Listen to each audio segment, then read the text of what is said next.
Listen, taas ang kamay mga senyor. Galaw-galaw, mga maestro. Maraming salamat sa pagpunta ninyo at pagpapaunlak sa aming paanyaya. Huwag kayo naman mag-alala. Yung pagpunta ninyo dito o pagtugon ninyo sa aming paanyaya,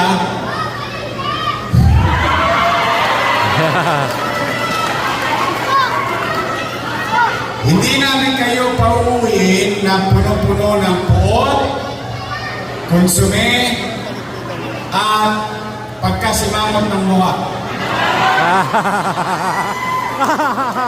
Oh no! Oh no! Ayaw ko yan. Kasi lagi ko sinasabihan yung mga your Miss Joyce, marap kayo sa utaw, kausapin niyo sila. Kung kayo'y re-electionista, mag-report kayo ng ginawa ninyo. Kung kayo naman nag-aasam na maglingkod, sabihin ninyo ang gagawin ninyo. Madami ng konsumi ang taong bayan. Gatas na yapit, gatas na yapit, gatas na yapit, gatas na yapit. Sasaing mamya, kakakain pa lang, pero ngayon, magagas na agad to. Huwag ka mag-alala, uuwi kang may panggatas mamaya.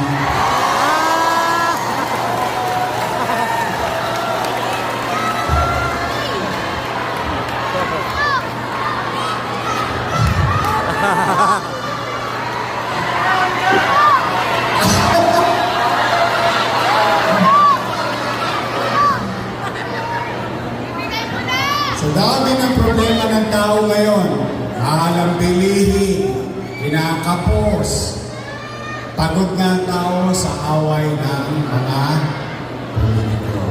Mapapasin nyo, paghahalalan ang mga politiko, magkakaaway. Pagtapos ang halalan, bati-bati na naman. Pero dito sa grupo namin, ang tagubilin ko, bumarap kayo sa tao ng maaliwalas. Sabihin ninyo, mga gusto ninyong gawin o gagawin pa. Mag-report kayo.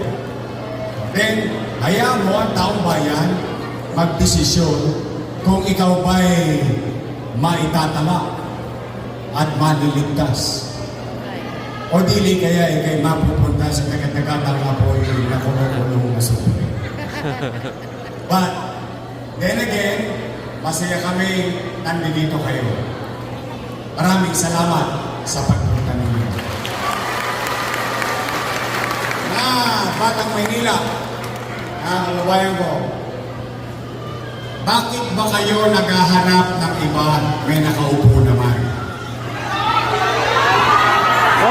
Nakasukat! Masungit!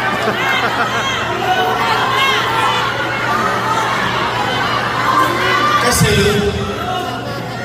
nagagalit sa akin, nagsisigaw kahapon. Wala daw babalik. Ay! Bumalik ka na! Bumalik ka na!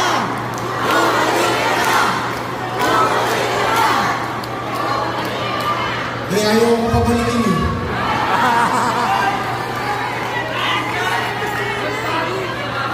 Ako naman, ito ha, ano na tayo? Magre-real talk lang tayo. Alam nyo, sa totoo lang, mahal na mahal ko yung mga yan. Totoo naman. In fact, alam nyo rin, lalo na kayo, mga taga-Tondo, malaki ang utang na loob ko sa tatay nila. Alam nyo naman yun, hindi ko naman yung kinubli. Tama. O bilang tayo, mga Pilipino, hindi lang Manileño, bilang Pilipino, hindi tayo lumilimot sa pagtanaw ng utang na loob. Tama, mali? Tama! Habang buhay, nagbabayad ka ng utang na loob. O kaya naman, bilang pagtanaw ng utang na loob kay Danny Lacuna, inaruga ko naman yung mga anak niya. Bilang pagtanaw. In fact, 5 na po sila ro. Patingnan natin ha. Basta real talk lang tayo. Una, Philip Lacuna. Nakaupo? Nakaupo. Lay Lacuna. Nakaupo? Nakaupo. Dennis Lacuna. Nakaupo? Nakaupo. Asawa. Si Fox. Nakaupo? Nakaupo. Si ate. Nakaupo? Nakasimangot. 5. Tama ba? Happy?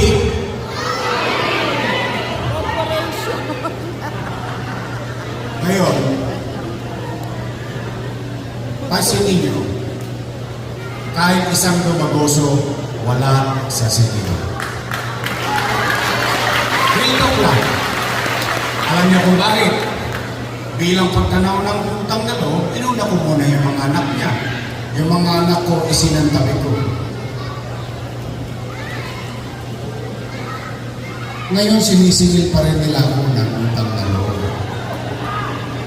Ang tanong ko, saan pa ba ako kulang? Sige, pagpalagay natin bilang Pilipino, bilang tao, hindi pa ako tapos magbayad ng utang na loob. Magbabayad pa rin po ako.